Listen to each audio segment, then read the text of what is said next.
New liberalism क्या है उससे पहले आपको ये समझना ज़रूरी है कि न्यू लिबरलिज्म की इवोल्यूशन कैसे हुई।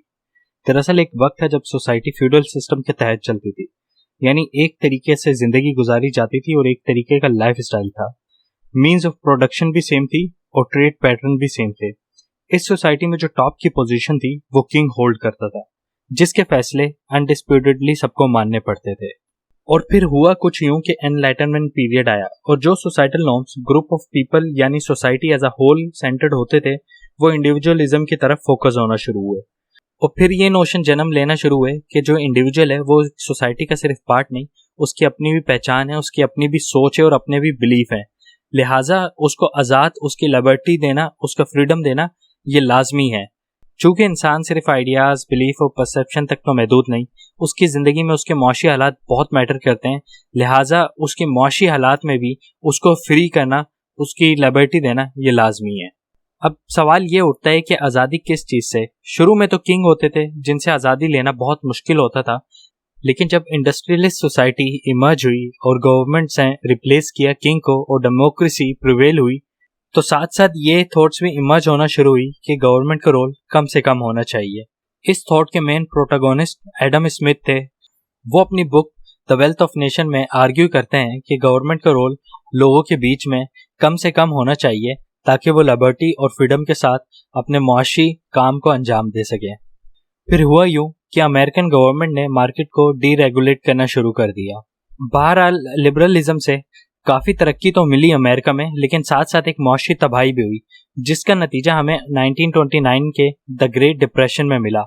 तो इस सूरत हाल को देखते हुए एक और थिंकर जॉन कीनीज ने आर्ग्यू किया कि गवर्नमेंट का रोल बिल्कुल ख़त्म नहीं होना चाहिए, बल्कि गवर्नमेंट का फ़र्ज़ है कि वो मार्केट में इंटरफेयर करे ताकि मार्केट को तबाही से बचाया जा सके।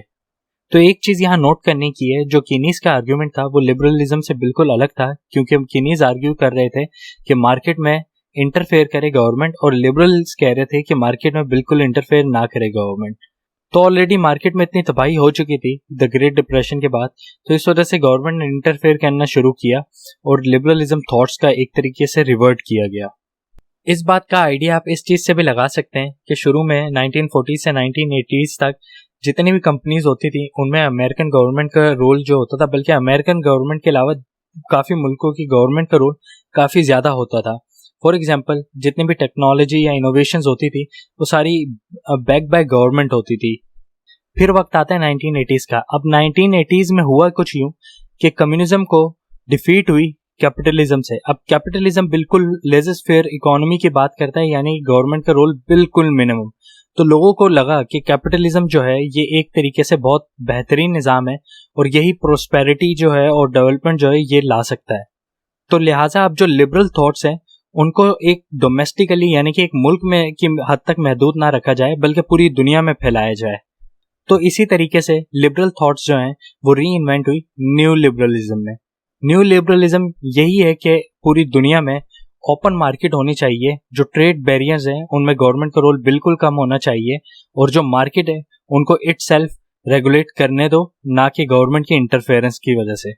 तो इसी सिलसिले में हमने देखा कि WTO वर्ल्ड ट्रेड ऑर्गेनाइजेशन वो फॉर्म में आई और इंटरनेशनल बैंकिंग सिस्टम डेवलप हुआ, जिसमें MNC मल्टीनेशनल कंपनीज इमर्ज हुई और इस तरीके से एक टेक्नोलॉजिकल और इनोवेशन बूम हमें देखने को मिला।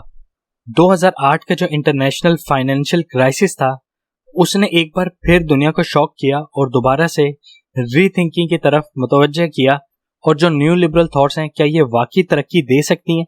क्योंकि एक तरफ नो डाउट टेक्नोलॉजिकल इनोवेशंस हो रही थी, लेकिन दूसरी तरफ पूरी दुनिया में इनइक्वालिटीज भी बढ़ रही थी। तो न्यू लिबरलिज्म पे काफ़ी और क्रिटिक्स भी हैं, तो वो मैं आपको नेक्स्ट वीडियो में बताऊंगा। तब तक के लिए मेरा चैनल जो है सब्सक्राइब कीजिए।